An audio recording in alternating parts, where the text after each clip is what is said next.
So let's going on to the object number 2 is the best way to protect yourself and your family.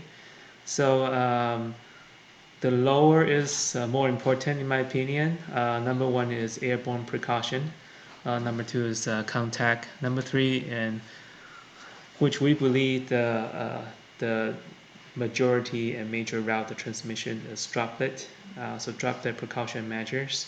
And number 4 is, and nothing replaces this, is social distancing.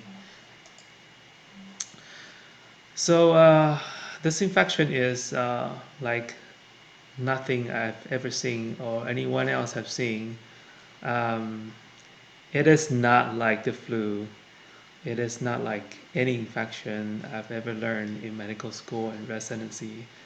Um, Number 1 is the asymptomatic rate.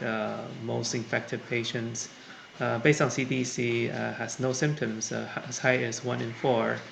So a few case reports of New York City, this major hospital screens every pregnant patient, woman coming to the hospital to give birth. So they test everybody, and out of 200 plus pregnant women about to have babies, 13% have no symptoms, yet they are tested COVID positive. So another case report is the infamous Diamond Princess cruise. The Japanese evacuate their tourists, and they screen also everybody, more than 500 Japanese, and among those, 18% were positive and has been completely asymptomatic uh, throughout. And Japanese were also evacuated from Wuhan, the origin epicenter, and it's even higher, 31%. So the conclusion is that plenty of people are tested positive. They are thought to be infected. They have absolutely no symptoms.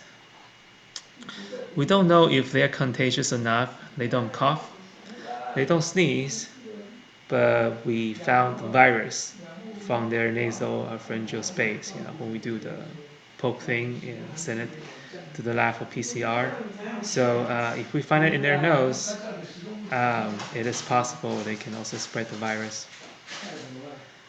Here is the people who later develop symptoms. So the second part of this virus that has been so insidious, besides the fact they most or a lot of people are asymptomatic, is that there's a long incubation period, and there's this. So here is the green spot where we get the virus or this person, and there's incubation, the virus grow and grow, and at one point the patient becomes pre-symptomatic but infectious, meaning that there's a lot more virus coming out of the nose and saliva. So this period is thought to be 4 or 5 days.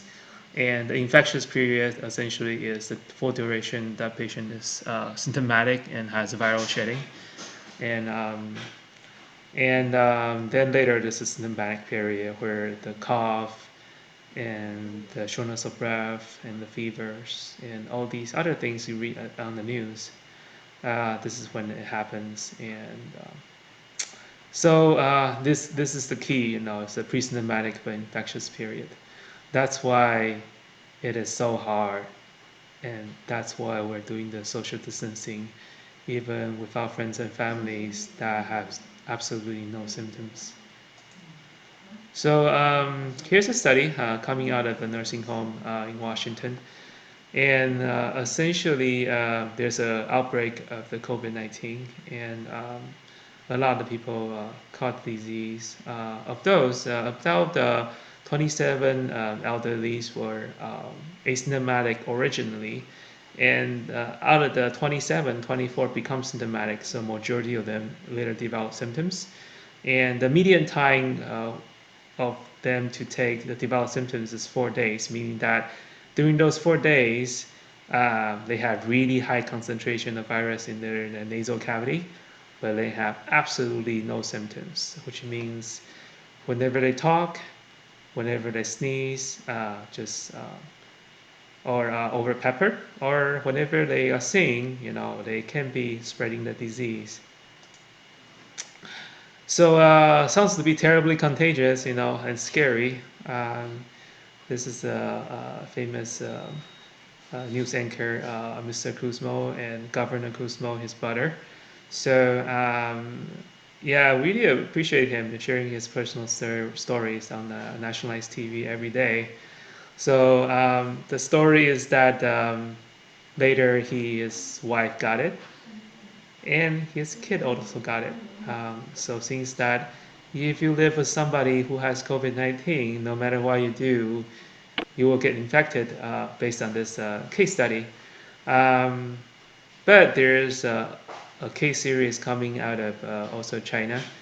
Um, it's a contact tracing study, meaning that they caught about 300 patients in China and who has the COVID-19. So they did contact tracing. They trace everybody who lives with them. They trace all the close contacts as much as they can, through cell phones or self-reported.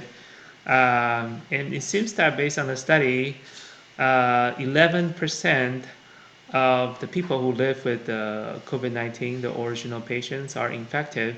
So the study suggests, which made it to Lancet, is a very reputable journal, that if I live with someone who has COVID-19, me getting the disease is about 1 out of 10 or 11%.